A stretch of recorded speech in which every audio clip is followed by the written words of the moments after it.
there is about to be a lot of change in our industry. So the question becomes, who survives?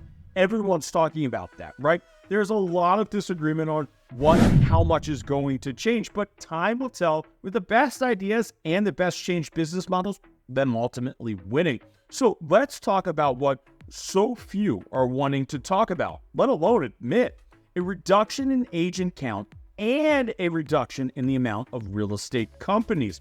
Now, I've heard some talk on the agent count, but no one has actually talked about the reduction on real estate companies that would follow. Let's do a quick survey of the field. Even without these industry changes, the industry was on its way of contracting the agent count either way. We currently have 1.6 million agents for 4.5 million sales. The last time we had a market with 4.5 million sales, it was supporting about 1 million agents. Essentially, the agent count was already going to have to contract in order to get back within that historical norm. But now, let's add in this additional cluster, that's the NAR settlement. We can debate the amount of agents that are going to be forced to leave until, well, we're blue in the face, but what is not really up for debate is the question as to whether this will reduce the amount of agents in our industry.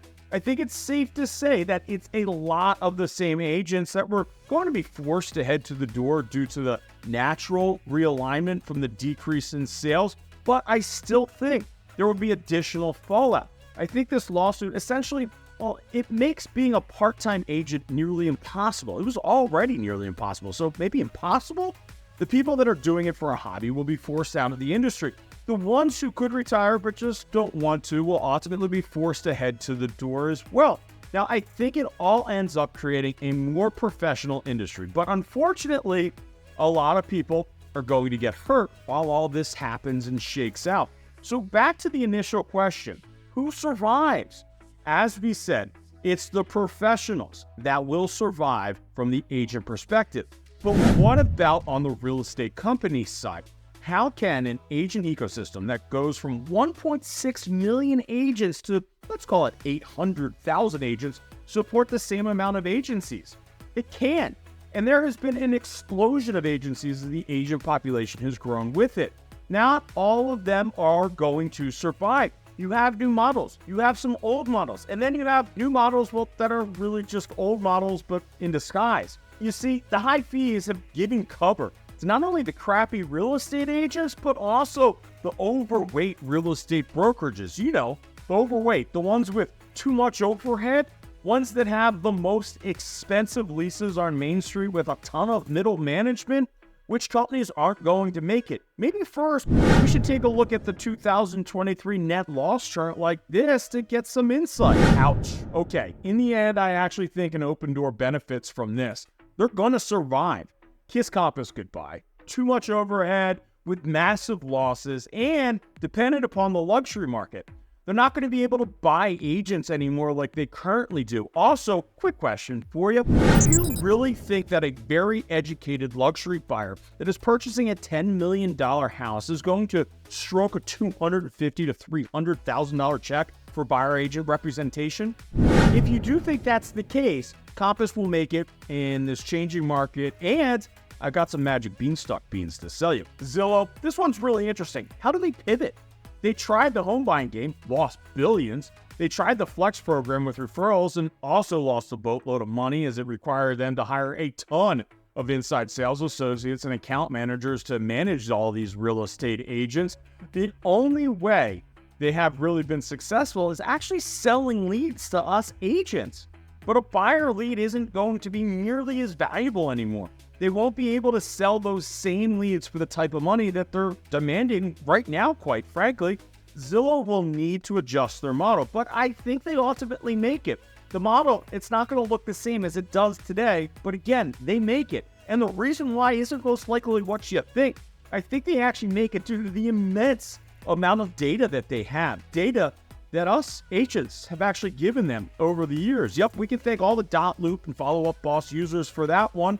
They make it because we have been aiding and abetting our enemy for all of this time. Then again, it was really our partner, the NAR, that was the one that actually stabbed us in the back. So I guess maybe Zillow isn't our enemy. Does Redfin make it? Yep, they make it. But they're going to have to make a hard shift to a low-cost model and utilize their website as a direct direct-to-consumer method for a seller to sell a house. I feel like it would be a great stock to short, though, because ultimately, Redfin actually depends on the buyer agency fee that was being offered by actually other agencies. They could take a haircut on the seller side and give a portion back to the buyer side by leeching off the back of the traditional agent, you and me. That changes come July. Could they become the biggest pocket listing company in the country? Oh, they surely have the front-facing website with a ton of traffic for it. Just saying. Anywhere, the king of the traditional model. Anywhere is a holding company that manages brands such as Century 21, Coldwell Banker, the Corcoran Group, ERA Real Estate, Better Homes and Garden, and Sotheby's International Realty. In the end, they have nearly 200,000 agents in the United States. Expect consolidation here. First, maybe it's rolling up their weaker brands like ERA and Century 21 into one. Then maybe it's the luxury brands like Corcoran and Sotheby's. They become one. They make it, but they're going to look a lot different with a lot less agents. And it's because a lot of those 200,000 agents, well, they're part-timers and stay-at-home moms and dads who are going to be forced to leave the industry with these new changes. And Cardis, that relocation company, not sure if that's really worth as much as it once was. I think the relo game, it's about to change because I personally always felt that it was us agents that were actually paying for those relo reimbursements. I mean, we'd actually pay 45 to 50% of our commission back to the relo company. I feel like this changes with the New World Order, because what happens when that buyer has to be paying that buyer agency fee? RE/MAX and Keller Williams make it. Again, the amount of franchises and agents are going to be reduced just like everyone else. RE/MAX makes it due to them having pull with the consumer and their brand, while KW makes it due to the extremely loyal agent following that they have. I think RE/MAX ends up pivoting hard back to that desk fee model and away from that 70-30 model that they've been shifting towards for the past 10 years or so. But in the end, who makes it in these models will highly depend on that actual franchise owner. A weak franchise owner will end up closing up shop, and they'll probably end up doing it very quickly. eXp makes it, and so does Real.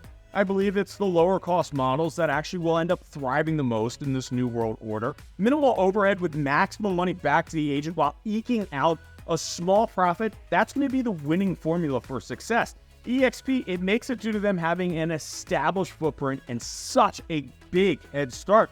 Real makes it as they are a solid number two that's more lean and an ever-improving balance sheet. And I could even see a marriage of these two models as the agent count really starts to decrease. But here's a crazy prediction. It will actually be Real acquiring eXp. I bet you didn't see that prediction coming. Fathom, LPT, yeah.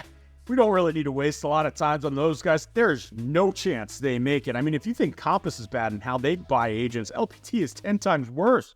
But the biggest losers are going to be the brokerages who charge a flat fee, the smaller regional players, as well as the mom and pop shops littered all around town.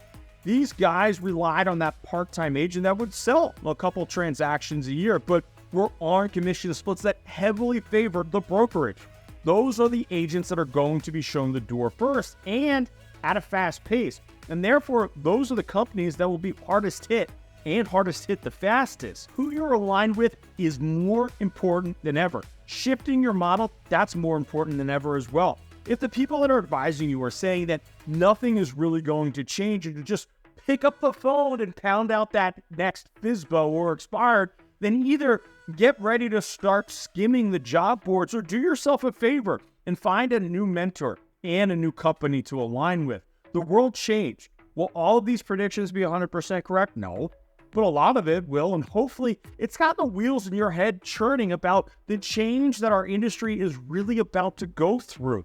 If you are currently working for one of the brands that most likely won't make it, or one of the brands that will have major contractions and thereby major reductions in the value that they can provide you, the agent, then you may want to start looking at new opportunities now. Get entrenched so you can better weather the storm. If that's you, then I would love to chat. Confidentially, of course.